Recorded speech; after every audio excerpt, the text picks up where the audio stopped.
আমি একটা গুরুত্বপূর্ণ ম্যাথ শিখাই দিব, ঠিক আছে? তোমরা এটা করলে মোটামুটি কিন্তু তোমাদের বেসিক একদম ক্লিয়ার হয়ে যাবে। তো এখানে দেখতে পারছো আমি কিছু ম্যাথ দিয়েছি, যেমন a⁴ ইন্টু a⁵, এরপর একটা ম্যাথ দিয়েছি a⁴ ইন্টু a⁻3, এরপর একটা ম্যাথ দিয়েছি a⁷ ইন্টু a⁻⁻7। তো এই টপিকের ম্যাথ সবগুলো কিন্তু একটা রুলসের উপরে ডিপেন্ড করে করতে হয়। তো তোমাদের এই ধরনের ম্যাথ যখন করবা তোমাদের একটা রুলস মনে রাখতে হবে। তোমরা যারা ক্লাস 7-এ পড়ো তোমাদের জন্য গুরুত্বপূর্ণ টপিকটা। তো তোমরা একটা সূত্র মুখস্থ করে ফেলবা, ঠিক আছে? যেমন সূত্রটা এখানে আমি একটু নোট করি, যে a⁴m ইন্টু হচ্ছে a⁴n। তোমরা এখানে একটা জিনিস তোমাদের আরও বেশি ক্লিয়ার হইতে হবে। দেখো, একটা ম্যাথের ভিতর আসলে কত বেসিক জানা লাগে সেটা তোমরা এটা দেখলেই বুঝতে পারবা, ঠিক আছে? যেমন এখানে দেখতে পারছো যে আমি যদি একটা জিনিস মিনিং করি তোমাদের, এখানে a⁴m আর এর সাথে মনে করো একটা সংখ্যা দিলাম আমি এক।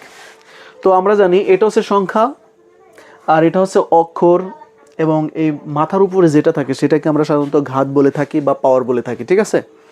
তো মূলত আমরা যদি এই তিনটা টপিকের একটু মিনিং করি যে আসলে কোনটাকে কি বলে অঙ্কের ভাষায়, সেটা যদি তুমি বুঝতে পারো তাহলে কিন্তু তুমি এই সূত্রটাও বুঝতে পারবা। তো আমরা জানি যে কোনো একটি বীজগাণিতিক রাশির সাথে যদি কোনো একটা সংখ্যা থাকে, মূলত সেই সংখ্যাটাকে আমরা কি বলি? সংখ্যাটাকে কিন্তু আমরা বলি হচ্ছে সহগ, ঠিক আছে? এবং সহগের সাথে যেমন যে কোনো অক্ষর যদি থাকে তাহলে সেই অক্ষরকে মূলত আমরা বলে থাকি হচ্ছে চলক, এবং চলকের মাথার উপরে যেটা থাকে সেটাকে মূলত আমরা বলি পাওয়ার বা ঘাত, ঠিক আছে? তো আমরা যদি এটা একটু নোট করি, এখানে 7 হচ্ছে সহগ, তাহলে আমাদের সহগ কত? এখানে সহগ হচ্ছে 7। এবার যদি আমরা একটু দেখি চলক, তাহলে আমরা আগেই বলেছিলাম যে চলক মূলত কোনটাকে বলা হয়? একটা সংখ্যার সাথে কোনো একটা অক্ষর যদি যুক্ত থাকে সেই অক্ষরকেই মূলত চলক বলে। তাহলে এখানে চলক কোনটা? এ। এবং চলকের মাথার উপরে যেটা থাকে সেটাকে আমরা আগেই বলেছি পাওয়ার বা ঘাত বলে। তো আমরা এখান থেকে বলতে পারবো ঘাত, ঘাত কিন্তু এখানে এম, ঠিক আছে? তো প্রথমত এই ম্যাথগুলো যদি তোমাকে বুঝতে হয় তাহলে তোমাকে আগে এইটা বুঝতে হবে যে আমার কোনটাকে কি বলে, ঠিক আছে? তো 7 এখানে কিন্তু এটা সহগ, চলক এ এবং ঘাত কিন্তু এম। ওকে, এবার যদি আমরা একটু রুলসে আসি, যে আমাদের এই ম্যাথগুলো সলিউশন করতে গেলে মূলত আমাদের এই সূত্রটা জানতে হবে, ঠিক আছে? সূত্রটা তুমি যদি না জানো তাইলে কিন্তু তুমি ম্যাথ পারবে না। এজন্য তোমাকে কি করতে হবে? আমার একটা বাংলা কথা আছে, ঠিক আছে? যখন আমি এটা করতাম না তখন আমি একটা বাংলা প্রবাদ ইউজ করতাম, সেটা হচ্ছে কি, চলক যদি একই থাকে, চলক যদি একই থাকে, চলক একই বলতে কি বুঝিয়েছে? যে দেখো এখানে এ আছে, এখানেও কি আছে? এ। এটাকে আমরা কি বলি? চলক, কারণ অক্ষর। তাহলে চলক যদি একই থাকে এবং গুণে থাকে, চলক যদি একই থাকে এবং কিসে থাকে? গুণে থাকে, তাহলে আমাদের একটাই কাজ করতে হবে, সেটা হচ্ছে একটি মাত্র চলক কমন নিয়ে আমাদের পাওয়ার যোগ করতে হবে, ঠিক আছে? তো আমরা এখানে যদি একটু নোট করি, যে এটা অবশ্যই তোমরা মনে রাখবা, ঠিক আছে? ইম্পর্ট্যান্ট নোট, ঠিক আছে? ইম্পর্ট্যান্ট নোট, যে চলক যদি একই থাকে, চলক যদি একই থাকে এবং গুণে থাকে, কিসে থাকে? গুণে থাকে, ঠিক আছে? চলক যদি একই থাকে এবং গুণে থাকে তখন একটি চলক কমন, তখন একটি চলক কমন নিতে হবে। একটি চলক কমন, কমন মানে কি জিনিস? মনে করো যে তোমার কাছে 2টা কান আছে, আমার কাছেও 2টা কান আছে, তোমার কাছে একটা নাক, আমার কাছে একটা নাক, ঠিক আছে?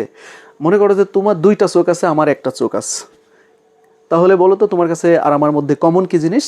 ওই যে মিল যেগুলো আছে সেগুলোরে বলা হয় কমন জিনিস, আর যেটা অমিল সেটা কিন্তু কমন না। আর কমন মানেই হচ্ছে উভয়ের মধ্যে থাকা লাগবে।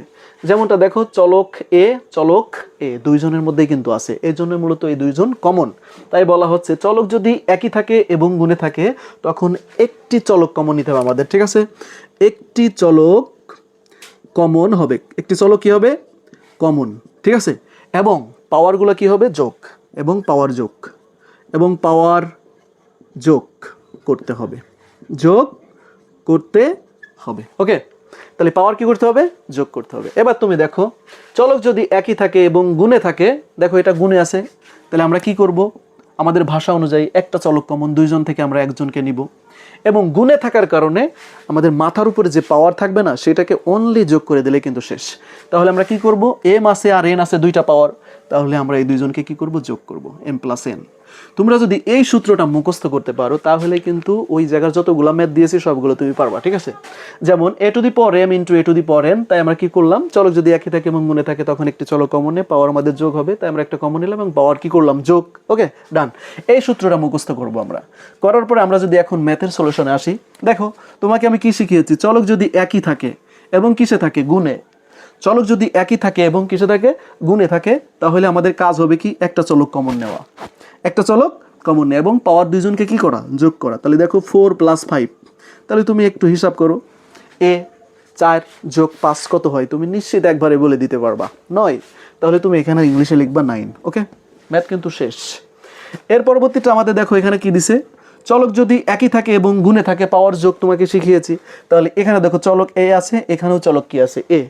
তাহলে আমরা কি করব, একটি চলক কমন নিব, একটি চলক কি করব, আমরা একটি চলক কমন নিব এবং পাওয়ার দেখো 4 আছে আর 3 আছে, তাহলে আমরা কি করব, 4 প্লাস 3, তাহলে আমাদের রেজাল্ট হবে কি, a টু দি পাওয়ার 7।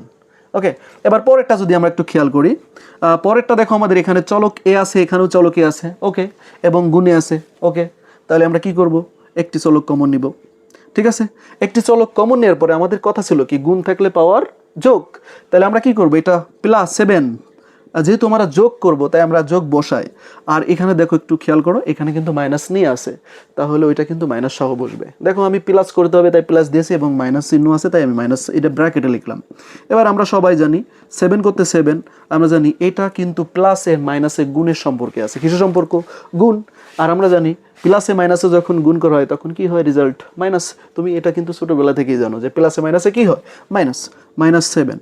এবার এখানে একটু খেয়াল করো, a টু দি পাওয়ার 7 থেকে তুমি 7 বাদ দাও, যেহেতু বিয়োগের রিলেশন চলে আসছে, তাহলে 7 থেকে 7 বাদ দিলে কত হয়, 0। তো তোমার কিন্তু এই পর্যন্ত তুমি যদি অ্যান্সার রাখো তাও কিন্তু তোমার অ্যান্সার হবে, এই রেজাল্টটা কিন্তু a টু দি পাওয়ার 0। কিন্তু এই বীজগণিতের ভাষায় a টু দি পাওয়ার 0-র একটা মান আছে, কিন্তু আমরা যদি একটু খেয়াল করি তাহলে a টু দি পাওয়ার 0-র যে মানটা, সে মানটা আমরা একটু বসাই দিব, ঠিক আছে।